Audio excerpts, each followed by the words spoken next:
பண்ணலாம். சேச்சே, அது சரிப்பட்டு வராது. இதை பண்ணுவோம்.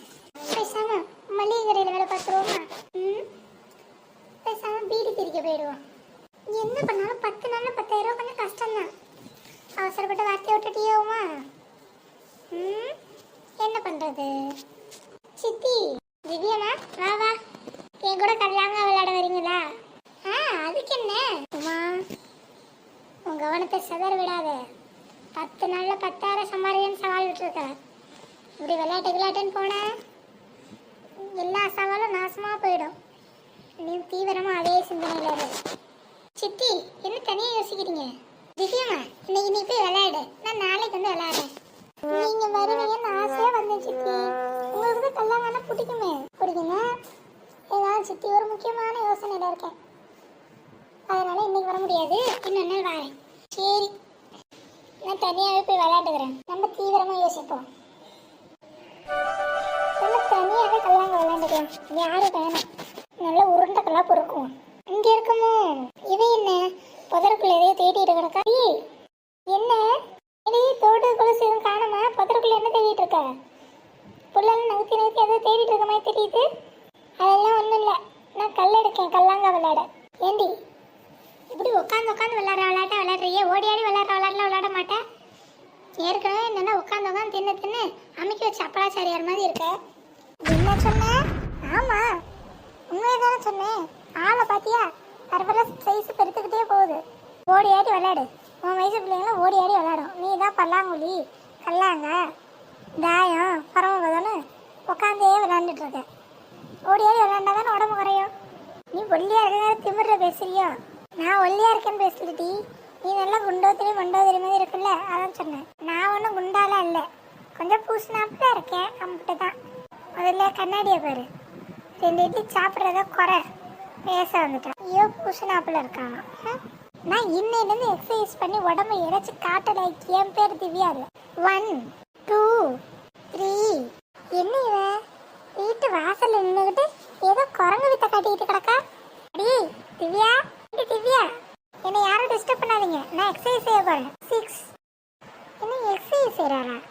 மதியம் சொத்தை 1க்கு 2 வாட்டி போட்டு நல்லா வயிறு முட்டை தின்னுட்டு கருவாட்டு தொக்கையே காலி பண்ணிட்டு வந்துட்டு இப்போ என்னமோ எக்ஸசைஸ் செய்யறேங்கிற. ஏண்டி சோத்தை வயிறு முட்டை தின்னுட்டு எவ்வளவு எக்ஸசைஸ் பண்ணுவாள? சாப்பிட்டதெல்லாம் வெளில வரபோது பாரு. அம்மா, நான் குண்டா இருக்கேன்னு பெரிய மகன் ஓவரா பேசுறான். நான் உடம்பு எழுச்சு தம்மனா மாதிரி ஆகல.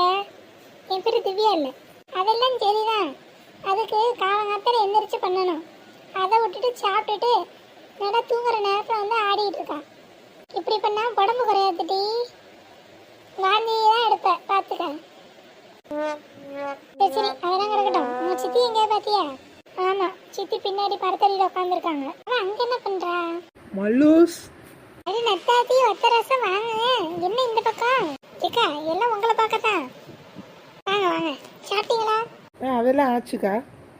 சரி சரி, வாங்க வாங்க. அம்மா இருக்காளா? அவள் தான் வீட்டில் சும்மா இருந்தவங்கள ஃபோனை போட்டு வாங்கன்னு கூப்பிட்டா. எங்கே இருக்கா? நானே இப்போ அவளை தான் தேடிட்டு இருந்தேன். இப்போ தான் திவ்யாம்மா சொன்னா சித்தி பின்னாடி மரத்தடியில் உட்காந்துருக்காங்கன்னு. அங்கே தான் இருப்பா, போய் பாருங்க. நானும் பின்னமே வரேன். சரி மல்லூஸ். நீங்கள் வரப்போ வெறுங்கையை வீசிட்டு வந்துடாதீங்க. சாப்பிட்டு ஒரு மணி நேரம் இருக்கும் பார்த்தீங்களா, அதான் வாய் நம்மங்குது. நல்லா சூடாக ஒரு டம்ளர் டீயும் அப்படியே கடிச்சிக்கு ஏதாவது பண்டமாக எடுத்துகிட்டு வந்தீங்கன்னு வைங்களேன், நல்லா உட்காந்துக்கிட்டே கதை பேசலாம்.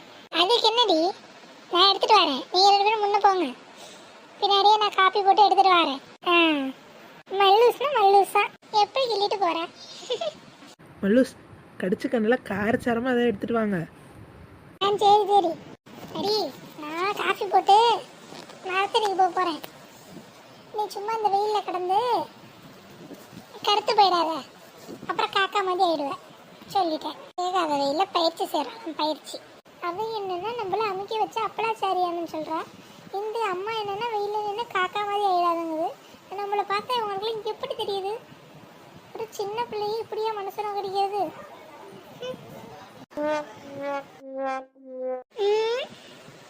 நின்று யோசிச்சாச்சு, உட்காந்து யோசிச்சாச்சு, சாஞ்சு யோசிச்சாச்சு, படுத்த யோசிச்சாச்சு, ஒன்றும் பொடிபடலையே. அடி உமா, என்ன எங்களை வர சொல்லிட்டு நீ மரத்தடியில் மல்லாந்து கிடக்க? அட ஒத்த ரசம் வந்துட்டியா? வா வா வா வா நெட்டாச்சி. பேத்தி வந்து உட்காரு. ஒரு முக்கியமான ஸ்டோரியாக தான் உங்களை வர சொன்னேன். எப்போ வர சொன்னா எப்போ வரீங்க? அதெல்லாம் நாங்கள் முன்னவே வந்துட்டோம். சரி மல்லிகாக்கா சூடாக காஃபி போட்டாங்க, அதான் ஆளுக்கு ஒரு போய் குடிச்சிட்டு பலகாரம்லாம் சாப்பிட்டுட்டு அப்படியே வந்துட்டு பார்க்கலான்னு வந்தோம். அடி எனக்கு எங்கடி காஃபி? அதெல்லாம் ஒன்றும் கவலைப்படாத, மல்லிகாக்கா உனக்கும் சேர்த்து தான் போட்டாங்க. இந்த எடுத்துட்டு பின்னாடி வந்துகிட்டே இருக்காங்க. சரி சரி உட்காருங்க உட்காருங்க. ஏன்னா பேத்தி உனக்கு இந்த விஷயம் தெரியுமா? இவ ரொம்ப தீவிரமாக அதை யோசிச்சுட்டு இருக்க மாதிரி தெரியுது. எனக்கு அதெல்லாம் ஒன்றும் தெரியாது உத்தரவசா. எனக்கும் ஃபோனை போட்டு வாங்க ஒரு முக்கியமான விஷயம் பேசணும்னு சொன்னால் சரி நான் பாட்டு கிளம்பி வந்துட்டேன். என்ன ஏதுன்னு இவ சொன்னாதான் நமக்கு தெரியும். சரி சரி கேட்டுருவோம், அவளே சொல்லட்டும். அடி உமா, எங்களை வர சொல்லிட்டு நீ என்ன வானத்தை பார்த்துட்டு உட்காந்துருக்க? இருபத்தரசா அவசரப்படாத, சபை கூடட்டும். என்ன மல்லிகாக்கா வரது பத்தியா? நான் வந்துட்டேன். ஏக்கா நீங்க என்ன இப்படி சிரிச்சிட்டு வந்து நிக்கிறீங்க? உங்களுக்கு கொஞ்சமாச்சும் கவலை இருக்கா? நான் காலையில இருந்து மண்டையை போட்டு பிச்சுக்கிட்டு கிடக்கேன். நீங்க என்னென்ன இப்படி வந்துட்டேன்னு சிரிச்சிட்டு வந்து நிக்கிறீங்க? ஏண்டி, உங்க வீட்டுக்கு சிரிக்க கூட வாட்டி உரிமை இல்லை? ஏண்டா முதல்ல காஃபியை குடி. இதெல்லாம் இருக்கு, நம்ம மாமன் இப்படி காப்பில் பறக்கிறப்ப நீங்க இப்படி சிரிச்சிட்டு காஃபியை போட்டு கொண்டாந்தா நல்லாவா இருக்கு? சரி சரி இப்போ சொல்லு, உன் பிரச்சனை என்ன? ஆமா நானும் வந்ததுலேருந்து அதான் கேட்குறோம், சொல்லு. அக்கா இவளுக்கு கேட்குறாளுங்கன்னா ஒரு நியாயம் இருக்கு. நீங்களும் இப்படி கேட்கலாமா? உங்களுக்கு என்ன பிரச்சனைன்னு தெரியாதா? அடி நிஜமா தெரியலடி, என்னன்னு சொல்லு, சொன்னாதானே தெரியும். ஏக்கா நீ காலையில் நம்ம மாமியார்ட்ட நான் சபதம் போட்டேன் இல்லை, அதுதான் சொல்கிறேன். அதுவா, அதை என்ன நீ மறக்கலையா? என்னது சபதமா? ஆமா ஒத்தரசா, நான் என் மாமியார்ட்ட சவால் விட்டுருக்கு, சபதம் போட்டிருக்கேன். 10 நாளால 10,000 ரூபாய் சம்பாதிக்க போறேன், அதான் என்னோட சபதம். ஏண்டி உன்னால 10 ரூபா சம்பாதிக்க முடியுமான்னு முதல்ல பாரு, அதை விட்டு 10,000 சம்பாதிக்கிறாளாம். இங்க பாரு ஒத்தரசா, பொண்ணுங்க நினைச்சா சாதிக்க முடியாததுன்னு எதுவுமே கிடையாது. அதெல்லாம் சரிதான். இப்போ நீ எதுக்கு இந்த சவாலை விட்ட? பொழுதுனைக்கு இந்த கிழவி சும்மா இருக்கீங்க சும்மா இருக்கீங்க நம்மள உசு பேத்திட்டே இருந்துச்சு, அதான் அக்கா வந்து சவால் விட்டேன். ஏண்டி அதெல்லாம் இன்னும் சீரியஸா எடுத்துட்டு இருக்கியா? அதெல்லாம் மறந்துட்டு போய் வேலையை பாரு. சொன்னாதான் 10 நாள்ல 10,000 சம்பாரிச்சே தீருவேன். அதுக்கு எதுக்கு காஃபி முக்க உடைச்ச? இதுவே என்னதான் இந்த கிழவி வைக்கும்.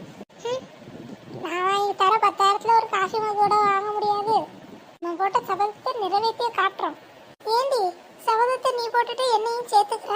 அக்கா நம்மளாம் சேர்ந்து தானே செய்யறோம், இப்பயும் சொல்லிட்டேன். என்ன மட்டும் கழட்டி விடலாம் நினைக்காதீங்க, நான் உங்களோட சேர்த்து தானே பேசுறேன். சரி சரி கோபப்படாத, எதா இருந்தாலும் உட்காந்து பேசிக்கலாம். உட்காரு, எல்லாம் சேர்ந்தே பண்ணுவோம். சொல்லுங்க நம்ம என்ன பண்ணலாம்? ஏண்டி நமக்குலாம் எவண்டி வேலை தருவான், அதுவும் 10 நாளைக்கு 10,000 ரூபா தர அளவுக்கு? அதானே, நமக்கு என்ன தெரியும்னு யோசிங்க.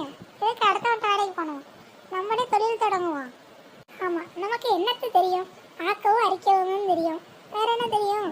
ஆமா பொங்கி வச்சா தின்ன தெரியும், அதுவும் பிரியாணி கறிச்சோறுனா நல்லா கூட தின்னு தெரியும், வேற என்ன தெரியும்? கரெக்டு, ஆக்க தெரியும் அரைக்க தெரியும், பிரியாணினா தின்னு தெரியும். கண்டுபிடிச்சிட்டேன். என்னடி நான் ஒண்ணுமே சொல்லல, நீ அதுக்குள்ள என்ன கண்டுபிடிச்சிட்ட? நம்ம என்ன தொழில் தரங்களான்னு நான் முடிவு பண்ணிட்டேன். அது என்ன தொழில் டி? எல்லாம் நீங்க சொன்னதுதான். அடி நான் ஒண்ணுமே சொல்லவே இல்லையடி. ஏக்கா இப்பதானே சொன்னீங்க ஆக்க தெரியும் அரைக்க தெரியும்னு. ஆமா அந்த தொழில் தான், நம்ம சமையல் தொழில் தான் ஆரம்பிக்க போறோம், அதுவும் பிரியாணி சமைக்க போறோம். என்னது பிரியாணி சமைக்க போறோமா? அடி என்ன சொல்ற? ஆமா நம்ம பிரியாணி கடை தான் ஆரம்பிக்க போறோம். ஆமாக்கா நம்ம ஒரு பிரியாணி ஸ்டால் தான் ஓபன் பண்ண போறோம். நான் முடிவு பண்ணிட்டேன், வேற எதுலயும் அம்புட்டு லாபம் கிடைக்காது. 10 நாள்ல 10,000 ரூபாய் சம்பாதிக்கணும்னா இதுதான் ஒரு சரியான வழி. இதெல்லாம் சரி வருமாடி? 4 பேருக்கு தான் எனக்கு சமைக்க தெரியும். அக்கா 4 பேருக்கு சமைக்கிறத 40 பேருக்கு சமைங்க, அதுதான் ஹோட்டல். ஒத்தரோசா நீ என்ன சொல்ற? இவ பிரியாணி கடை போட்டா நமக்கு ஒரு 10 நாளைக்கு வீட்டில் சமைக்கிற வேலை இல்லை, தினைக்கும் இங்கேயே சோறு தின்னுக்கலாம், அப்படியே வீட்டும் கட்டிட்டு போயிடலாம். ஓகே சொல்லிடுவோம், எல்லாம் நமக்கு சாதகமாக தான் இருக்கு. உமா இதுதான் பெஸ்ட் ஐடியா, நானும் அதான் நினைச்சேன், நீ சொல்லிட்ட. எனக்கும் டபுள் ஓகே. மல்லுஸ் நீங்க என்ன சொல்றீங்க? இதெல்லாம் சரியா வருமான்னு தான் யோசனையா இருக்கு. எல்லாம் சரியா வரும். மட்டன் பிரியாணி ஸ்டால் நம்ம ஓப்பன் பண்ண போறோம். இதனால 10,000 சம்பாரிச்ச அந்த கிளவி மூஞ்சில வீசல, நான் உமா இல்லை அப்புறம் தூக்குறோம். எல்லாரும் சேர்ந்து சபதம் எடுப்போம். ஜெய் பிரியாணி, ஜெய் ஜெய் பிரியாணி.